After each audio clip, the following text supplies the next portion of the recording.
Good evening, everybody, and welcome to our second installment of the AACPG of Lake County's COVID and Faith series. Tonight, we have an awesome, dynamic panel with us, and we will be discussing spiritual care during COVID. So here's what I need everybody to do.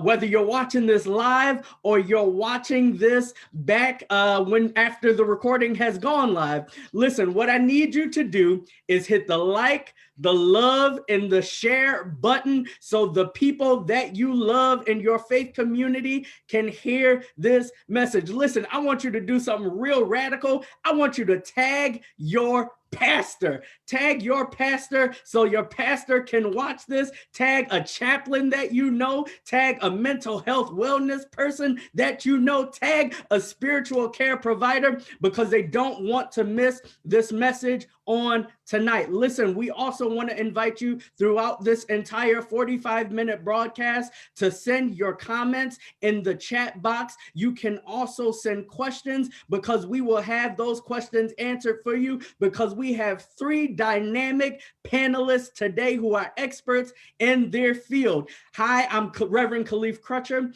I am the staff chaplain at Condell Medical Center with the Aurora Health System up in Libertyville in Lake County. I am also the senior pastor of that great church, New Hope Christian Methodist Episcopal Church, 1840 Gray Avenue in the city of Evanston, where everybody is somebody. Tonight, we have a dynamic panelist crew with us today. First, we have Chaplain Tammy James. Chaplain Tammy James is an awesome chaplain who has come with us to be with us tonight. Chaplain James had experienced her own bout with cancer. And through that experience, it drew her to her love of being a chaplain. In 2016, Chaplain James was diagnosed with myxoid liposarcoma, and she began her treatment. In a chance meeting with the owner of the hospital, Chaplain James was invited to speak at a board meeting about her treatment and was offered the opportunity to join that organization. Chaplain James has served for 12 years as a senior oncology chaplain, and she provided support to patients, caregivers, families, and stakeholders alike. Chaplain James has a demonstrated ability to minister to all people in all faith groups, regardless of who they deem their higher being to be. Chaplain James has traveled nationally speaking and has been featured in commercials as well as several magazines concerning her cancer journey. Chaplain James currently resides in Beach Park, Illinois, and is on sabbatical working on a book. She's a scholar, y'all. She's a chaplain and a scholar. In her spare time, Chaplain James loves creating. She loves crafts, music, food. I ain't eat dinner yet. And she also loves creating family memories. We know we can't hear you, but won't you give it up for Chaplain James? Next, we have Chaplain George Moore, who is joining us tonight. Chaplain Moore is the founder of Legacy Reentry Foundation, a faith-based organization committed to providing relevant resources to the formerly incarcerated and those in need of a second chance.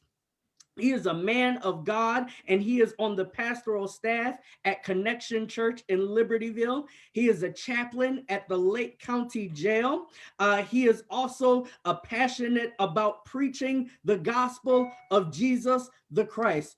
Chaplain Moore is also married to Regina Moore, who serves alongside him in all aspects of his ministry. It's good to have a partner in ministry, Doc.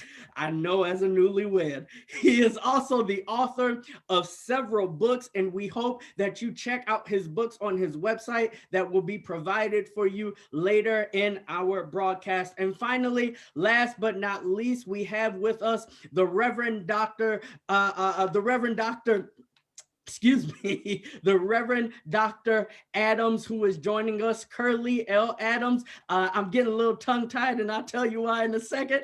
But he is the senior pastor of St. Paul Christian Methodist Episcopal Church in the South Side of Chicago. He is also the presiding elder of the Gary District in the Christian Methodist Episcopal Church. He is a man who has matriculated at that great institution called Garrett Evangelical Theological Seminary, where he received his Master of Divinity as well as his doctorate in ministry. He is married to none other than the First Lady Lisa Adams. He is the father of 5. He's also a grandfather of 2. He also just so happens to be my father-in-law. So I got to be on my best behavior tonight. And he's also the chaplain at North Shore University Health System up in the Northern Illinois region. Listen, we are excited for this panelist tonight. So let's just go ahead and let's get started.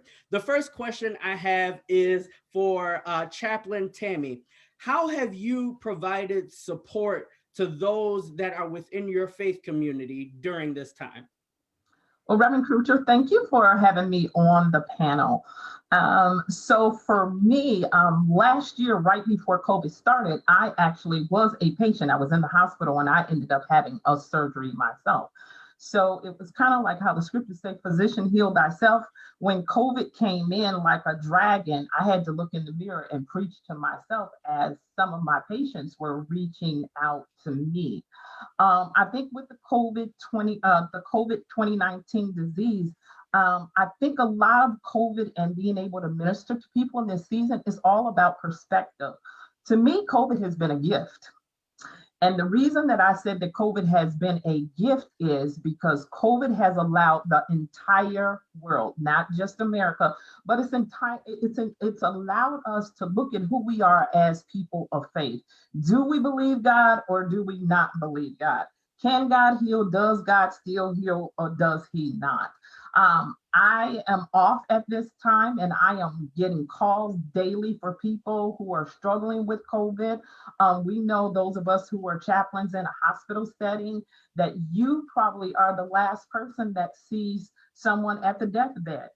In my 13 years of chaplaincy, I have been at the bedside of 1,152 people who have transitioned to the other side. And to be able to be there and hold their hand when family can't get there, it's an awesome ministry, but it's an awesome responsibility. Absolutely. As a ministry, a person of ministry. One of the things that I like to do is just to be there. The hallmark of a good chaplain, we all know, is first being present.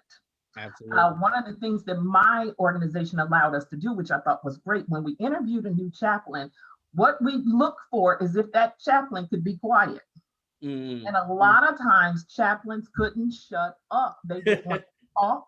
They wanted to preach. And it's not about you. It's about the person that you're ministering to. God gave us 2 ears and 1 mouth. And can I hear them? And can I have empathy for this person while they're going through? So that's how I have made myself available, especially in the COVID season, is just to provide a presence for someone. That ministry of presence is extremely important as a chaplain, pastor, or whatever spiritual care we're providing to those that are within our faith community. Chaplain Moore, what about you? How have you been providing care to the young men that you minister to? Well, first of all, thank you all for having me amongst so many great leaders and chaplains. It's good to be around people who serve. The way we've been providing for our young people is to listen. I think that Chaplain Tammy has kind of alluded to that. Sometimes we want to come with a solution and talk to them and tell them what they need. But recently we've asked them, what do you want? And one of the big divides for us is, it's been crazy. And since we're going to be real with this panel, the fact that many of our young people, even in the church and outside the church, they have different views as to if COVID is even a pandemic or not. Is a conspiracy theory. Yeah. And so we that's been one of the biggest barriers, but we've been dealing with that in the sense of mentorship, life skills and coping classes. But initially, when this thing first happened, we had no way to get to it. It all stopped. So we had to move towards putting books out. And I couldn't even go into the jail anymore because they had stopped that movement. And so now we're talking about putting videos in the jails, and that's how we've been able to help out. And so we've seen a lot of change in the sense of, when they respond as we deal with where they're at. They respond differently when we just ask them, how are you doing? How do you feel about this, as opposed to coming in believing that they believe the same way we do. And I'll just say this, it's been a hard time to even tell them that they need a mask. Sometimes, like Ezekiel, we need to sit where they're at before we become a watchman, because we say that they need this or that. Again, right now, their faith may be, should I even protect myself or other people? They're not even considering that right now before we even talk about praying for them not getting COVID. So that's a major issue for us. So that's how we've been able to assist them, listening to them and meeting them where they're at. Absolutely. I think that you mentioned something critical in there. The fact that when you weren't able to get into the jails, that you started writing books. That's huge, Doc. And that allows a resource for them not only to have now, but to carry on, especially when you're teaching them life skills as well. Man, kudos to you. Dr. Adams, you come from two perspectives. Well, really three. You come from the perspective of being a pastor in the parish, well, virtually. You come from the perspective of being a chaplain in the hospital, and also being a leader within the denomination. So can you speak to how have you as a pastor provided care to your congregants? Well, again, I echo what Chaplain James and Chaplain Moore has said. Let me first thank you, Pastor Cleef and Pastor Corey, for allowing me to be part of this panel. To answer your question, we as a church has had to reevaluate how we provided ministry to our people. And one of the things that we did is, first of all, how can we still be present, all right, but not physically be there, okay? And so one of the things that we focused on is making sure that we stayed in communication with our members, all right, versus just waiting for them to show up on Wednesday on Bible study or Sunday. We were talking to them. Some were hospitalized with COVID. And one of the things that we implemented is that when they went in for COVID, if they're allowed to answer the phone, we were talking to them every day. All right, we were staying connected with them. And that was a form of presence. And in addition to that, we had to make sure that we enhance our listening skills. All right, as you know, when people are dealing with something they've never dealt with before, the spiritual distress comes in, the disconnection, not even being able to be around family, to feel the presence of loved ones and things of that nature. How do you help them journey through this and hopefully be healed from the COVID? And so we've had to make sure that we were in touch with them every day. Secondly, we made sure that we put things in place that will help them navigate through this theologically. Many folks felt, that I didn't have to wear the mask and that, the Lord protect me. And we had to really work on that thought process, to help people understand that it's not just about you. All right. Mm-hmm. It is about those around you. And so we found that we had to do a number of things during this COVID to make sure that not only that the whole congregation was safe, but that they understood the importance of protecting themselves and protecting each other so that we don't have any more of this COVID spreading among the congregation. When it first hit, we lost one of our key members from COVID.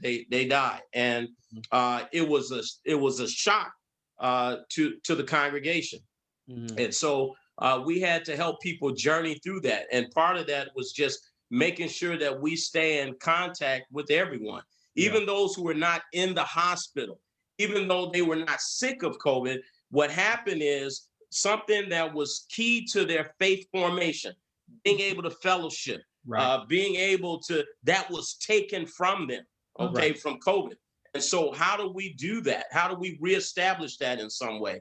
And so go ahead. No. But Yeah. Let me ask this question, because each of you have named this, and rightfully so, because you're all chaplains, right? But this idea of the ministry of presence, and whoever wants to jump in, feel free. But the question is, did you have to reimagine what the ministry of presence looked like? Absolutely. Absolutely. Without a doubt. And I think, in the very beginning of this, that's the first thing that came to my mind. How can I be present with the members in the midst of this COVID? Okay. And so those were some of the things that we looked at. Telephone calls. I mean, during the course of the week, I'm calling at least 20 to 30 members, just having a conversation with them, just hearing their concerns, being present, journeying with them, making sure that they're informed. Another aspect of being present is hearing their concerns, and then at the same time providing education and information to help address their issues. So, when information started coming out about the COVID, in terms of, how it spread and things of that nature, I made sure that information was available. Okay. I want you to hold that thought, because we're going to come back to that education piece. Chaplain James, how about you? How did you have to reimagine what the ministry of presence looked like?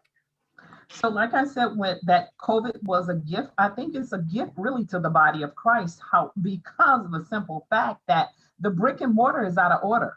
You have some people who will never go back to church after this pandemic is over. So therefore, we've had to think outside of the box in terms of how to minister to people via what we're doing now, the internet. And this is an awesome opportunity to bring our young people in who are very tech savvy and use them in ways of ministry that have never been used before. Back in the day, remember when TV came out and TV evangelists started going on TV and people's like, the devil is a liar. That's the devil's box.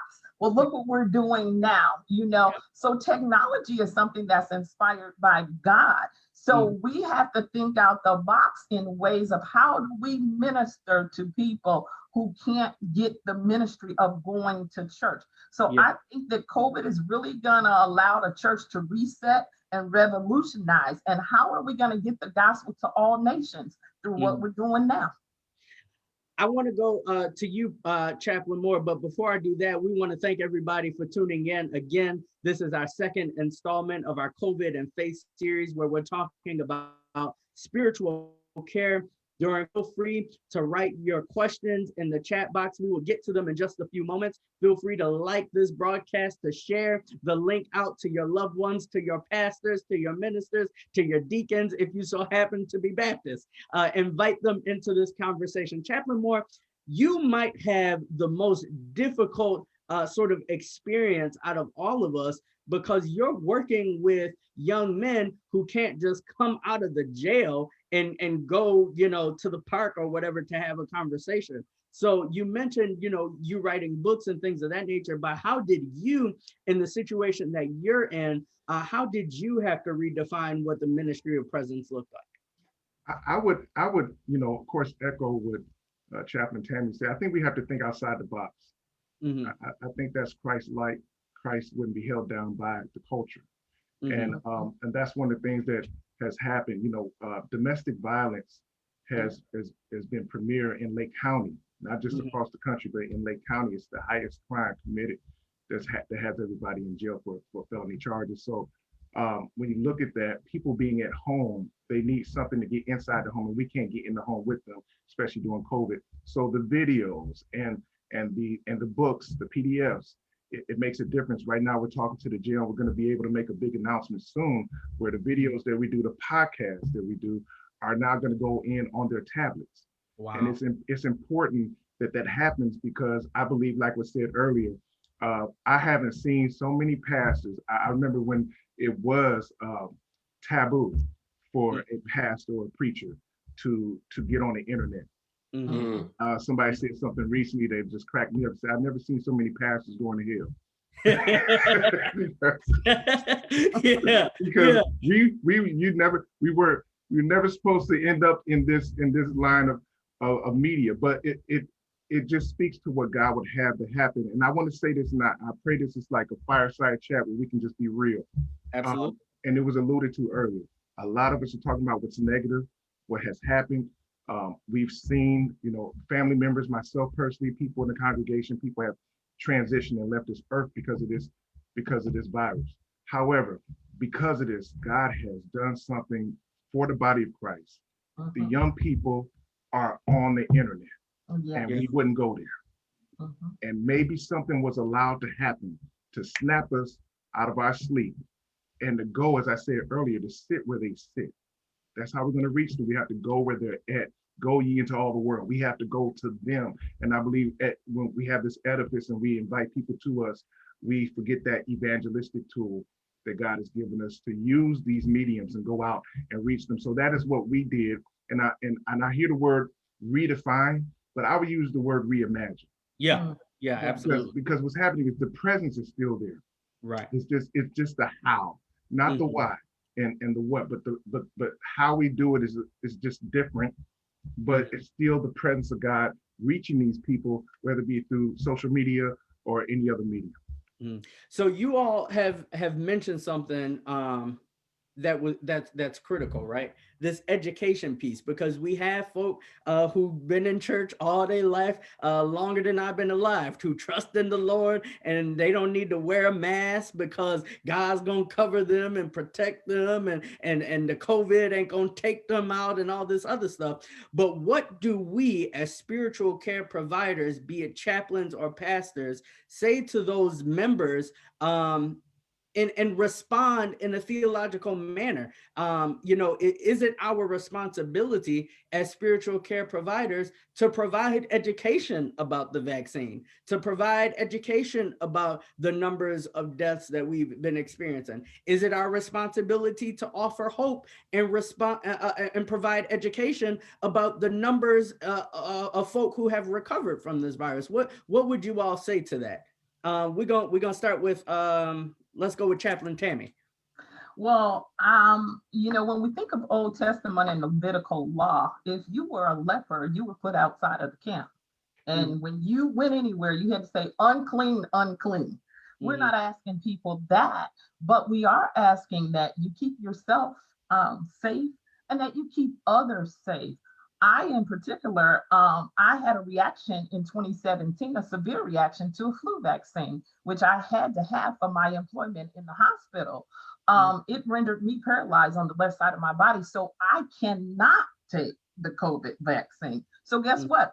I'm here all day. The only time I go out is if I go out to the doctor's office. So for me, this is ministry. This is how I get, ministered to, but this is the vehicle that allows me to minister to people. So I say with the vaccine, you have to do what you feel that God is telling you to do. I don't think there's anything to fear. I think that pastors are the best people, and chaplains, those of us in the faith community, are the best people to be able to give that information to our congregants and to our brothers and sisters, and even people who don't believe like we do faith-wise. I think that we have a responsibility to be able to give the information about being safe for yourself, first taking care of your temple, but making sure that you're a good temple keeper for other people as well. Absolutely. Dr. Adams, what would you say in terms of the education piece? Well, I think that's key to our ministry. Disciple means learner. And in order to learn, you got to be educated. And so I would say that is key. When we meet people where they are and address the issues that impact them, I believe that we as spiritual leaders have a responsibility to make sure that they get all of the information that they need to make a decision that is better for them. And so I think that is truly important. And I think that is key to any ministry, whether it be church or otherwise, that we get the information out there. And what would you say, Chaplain George? Just today, my father sent out a group text and said, everybody congratulate me. I got my second vaccine. And we were all excited about that. And he has said one thing that I will never forget. And the CDC has been saying this as well. People saying don't get the vaccine, you're gonna turn into some monster or something like that. He said, whatever this vaccine can do to me couldn't be any worse than the coronavirus. Mm. And when we look at it in a practical sense, that's one way. That's a practical sense. On the other end, and this is where we really need to hit the topic of politicizing this virus, because there are people now. I'm glad you mentioned education, because if we don't educate our congregation, then what we're having is the split and the divide in the body of Christ. I have pastor friends, bishops, I have leaders who would tell you, I'm not wearing a mask. And I didn't know they thought like this until now these are your friends, these are your family members. The body of Christ, let's just talk about it. Right now, the body of Christ is divided. And if we don't begin to educate not only the congregation, but our leaders, because if we go back to the fundamental principles of Christ, the golden rule, love your neighbor. Yeah. And so at the end of the day, you may not believe this. And if you go to Romans 14, if your faith is weak, let me not do this if it's going to hurt your faith. And I think it's a faith issue in the sense that Jesus said, be it according to your faith when dealt with the blind man. If your faith, I have to touch and agree with you based on your faith. So we have to bring you up to a level. So when we're praying for people, again, we may be praying for them just to get the realization that you need to stand 6 feet away from somebody else before you end up hurting somebody in the mall, because they, this is some stuff that's practical that we need to talk about, that our body is split on. And so education is a key fundamental principles and practical principles that teach people in the congregation, especially leaders. Now, I can't stress this enough. I am amazed at the leadership in this country that has gone sideways on this issue. When I say sideways, there's some basic principles that we have to agree on. I can't hurt somebody else just because of whatever I believe. And so it's been politicized, and let's just be honest, especially in the Black community as well. And so when we talk about that, I think education will relieve our stress in our communities.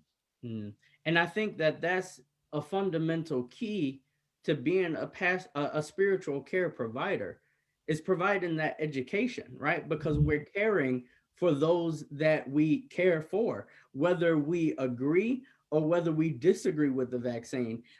It's not up to us to dictate what folks should do with their own body. However, we can provide the education and they can do the research themselves. But I think as spiritual care leaders and providers, we have a responsibility, as you said, as you all said, is to share the education. Now, listen, I want to switch gears a little bit, okay? And so this might get a little vulnerable for some, but stay tuned. Those of you who are watching, if you have any questions, please throw them in the chat. I want to switch gears because I imagine that there's a pastor, there's a chaplain, there's a counselor, there's a therapist who's watching us tonight.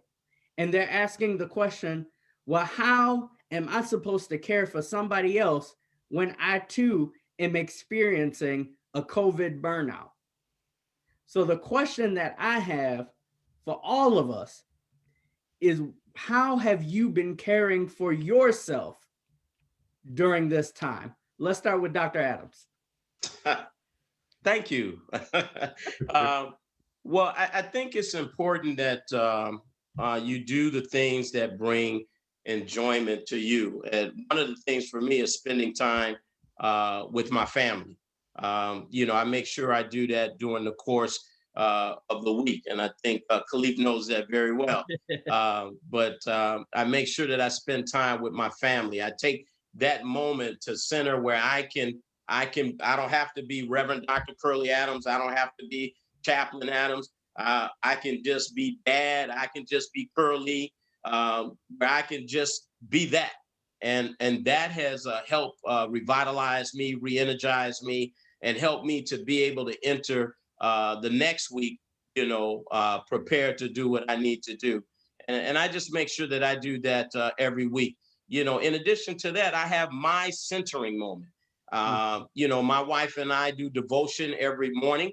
And that's our time where we commune with God together. and we make sure that that gets done. We make it a priority. And I think that's the key there, that you have to make self-care a priority for yourself. Mm-hmm. Tune in if you want to hear more about self-care on the 4th Thursday at 6 p.m. right here on this page, AACPG Lake County, where we'll have our self-care during COVID panel. Thank you, Dr. Adams. Let's go to Chaplain Moore. Okay, so let me give you the deep answer first, right? So my first deep answer initially was that if you care for others and you give out, God will pour in. That was my. That's real churchy, real churchy. He will revive me if I revive others. Okay, now let me give you my wife's answer. We're gonna take this ride to the city, and similar to Reverend Adams, we're not gonna talk about legacy. We're not talking about incarcerated people. Let me just say this. What I've learned through my whole experience, especially during COVID, is that you can't give out what you don't have. Mm. Yeah. You can't. And I've done it, and I have burnt out.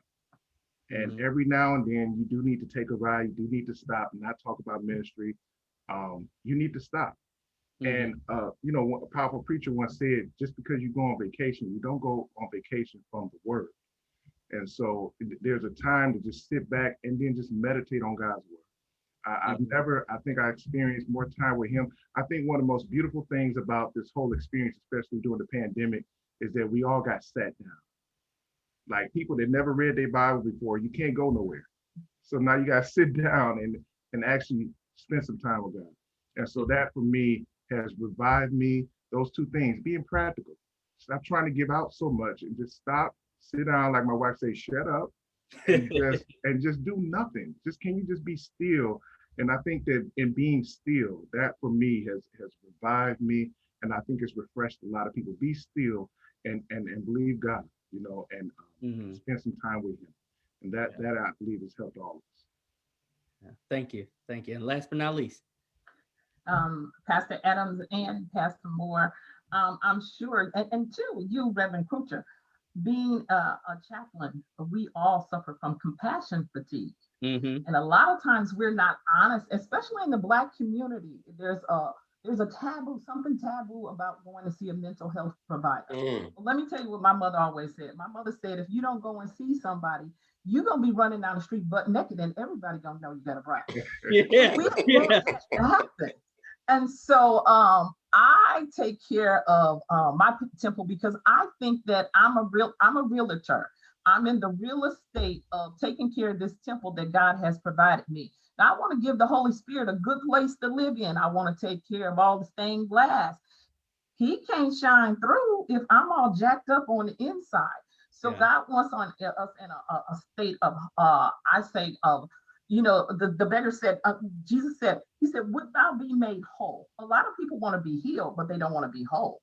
When you're whole, you are together mentally, physically, and spiritually. And then you can operate, in synergy when all three of those things are together. And as people of faith and faith leaders, a lot of time we out there, we preaching the gospel, we laying hands on people, they going out under the power. But we come home, we all jacked up. You can't sleep at night and you have a lot of illness that's going on, and sometimes mental illness.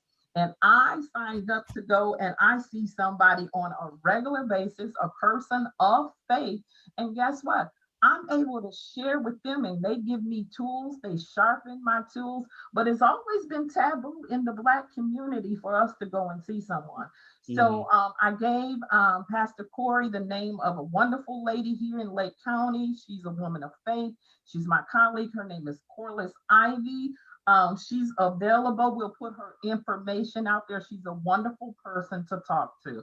And if your head is sick, go to the head doctor. If your foot is sick, you go to the podiatrist. If your heart is sick, you go to the cardiologist. But we have to get rid of that taboo that, we don't go and see someone. We need to go and see somebody. You can lay on the couch if you want to. You can jump on the couch. You can do whatever you want to do on the couch, but just go see somebody. Yeah, exactly. And listen, again, those of you who are watching us on Facebook, we want to invite you to offer up any questions in the chat so you can have those answered by this amazing panel. Listen, you all have named some critical things in terms of spiritual care providers, pastors, and chaplains taking care of themselves. Listen, I want to jump into this conversation. I just can't help it. I just can't help it. It's the chaplain and the pastor in me. But I think that one of the things that Chaplain Moore that you named is that leave work at home. Listen, I know the stigma of the pastor being on call 24/7, and to a certain extent that's true. But listen, if ain't nobody dying, you don't need to answer the phone at 11:30 p.m. when you're going to bed because mother so-and-so want to talk. All right. Listen, the Lord will, when the Lord asks you on that day, what have you done for the least of these? I'm sure the Lord will not kick you out of heaven because you didn't answer Mother Johnson's phone call at 11:30 p.m. Listen, Steve Jobs did it best. He gave us a do not disturb. Listen, we being honest tonight. So Reverend Crutcher gonna be honest. At 7:30, 8 o'clock, I'm not answering nobody's phone calls. All right. If Bible study is 7 to 8 at 8 p.m., don't call me. I'm eating dinner with my family. I'm watching some sports on TV. I will call you tomorrow. But the thing that keeps being mentioned is that we have to take care of ourselves in order to care for those that we love. And I say it in jest, but I'm so very serious. We put so much on our pastors, on our chaplains, on our therapists, on our counselors, not realizing that we too have compassion fatigue, as Chaplain Tammy mentioned. And so in order for us to be, as they would say in CPE residency, Dr. Adams, our best selves, we have to take care of the temples that we have. Right. And so another question that I have is, what do you say to that pastor who has gone to about 18 funerals in the past 3 months? What would you say to that pastor who has experienced so much death, so much grief, so much loss that they're hanging on by a thread? Well, what I would say to a pastor, sometimes, Paul said, I became all things to all men that I might win some. Sometimes we need to delegate somebody else going to that funeral instead of you going to the funeral. Oftentimes I was requested to fly all over the United States to do a funeral for a patient. And guess what? I mean, I found myself going in a little crop duster one time to do a funeral in Iowa at midnight. I had to take this flight. And it got to a point, was like, I can't do everything. There are other people that can do this. And in order for me to be able, like Pastor Moore said, to be able to continue to give out, I got to fill up. One thing that we used to do as chaplains at my former job is that we used to all get together and we used to minister to one another. I don't know if you guys do that, Pastor Adams and Pastor Pritchard, but we used to get together as chaplains and build one another up and pour into each other. Because like I said, I've seen 1,152 people transition in the 13 years that I was a chaplain. And let me tell you, sometimes it becomes so normal, you just say, well, 232 passed away, let me go to the next person. And I never want to be that person that a person becomes a number, that I don't have the empathy to give them as they're transitioning into glory. I never want to be that person. So sometimes we just have to say, you know what, I can't do this, but I'll refer you to another capable pastor who can funeralize your loved one. Chaplain Moore? What Pastor Tammy said was so powerful. I just have to deal with this because I performed a few funerals, not several, just a few, maybe 3 during COVID. And I went to several funerals, a lot of. And one of the things that I saw is that one of them was my cousin, a close cousin. And what we have, and we don't want to tackle this sometimes, but what we have as faith leaders is we never want to be the one to say, I can't do it. I think that when Chaplain Tammy mentioned delegating, Now, okay, pastors and reverends and teachers and preachers, let's talk about it. You know, if they ask you to do this thing, you want to be the first one to say, I got it, Doc. You know, I'm prepared, I'm a man of God, and I'm never gonna fall back from my responsibilities as a leader. But then to be very transparent and say, this is my mother. I saw a bishop do that one time, and he performed his mother's funeral, and then later on, or he talked about it, and later on he talked about the fact that it really did something to him. Maybe he shouldn't have did that. But we as faith leaders, you know, and I'll put myself out there. If you ask me to speak, I'm going to speak. Instant in season, out of season. But sometimes we mix that, our responsibility and our calling, we mix that with, I guess we don't take the self-care role in the sense and say, you know what, even though this may not be popular, but I can delegate this to someone else. And so I think it's very important that we be honest and say the vast majority of leaders are not going to turn down the situation where they're asked to speak or preach. They're not. And we can say it right now, but the family, your whole family asks you to preach. And, okay, well, I'm the preacher of the family. Who else is going to do it? So come on, let's be real. So I think another aspect to add to that is, again, the mental health aspect, the adding the fact that you may have to go see the doctor, you may have to sit down, you may have to talk to another pastor, a leader, if you go, because sometimes you're not going to be able to say no. And so you may have to have somebody come alongside you through that process. Absolutely. And final word is going to go to Dr. Adams. Well, let me just say this. There's an old saying, man, don't pour any more gravy on the meat because you might make it too soggy, bro. But Chaplain James and Chaplain Moore has done well in terms of what needs to be said. I'll just put a nice plug for a book that some of you are quite familiar with called The Wounded Healer. And I just think that many times we bring our stuff into situations, and if we don't address it and deal with it, it'll spill over into everything else. And so many times when we find ourselves just overloaded, and particularly when we're talking to our colleagues that may be in the same situation, I think as colleagues, we have a responsibility to share with them and say, I see something, and perhaps you should, follow up on that. I see something that is coming from you, and you might need to just take a break. And the same with me. Okay. And so I'm gonna lay off the gravy, Doc. Well, listen, thank you all so very much for joining us tonight. Those of you who are watching, would you please just go ahead and share this video so somebody else can be blessed.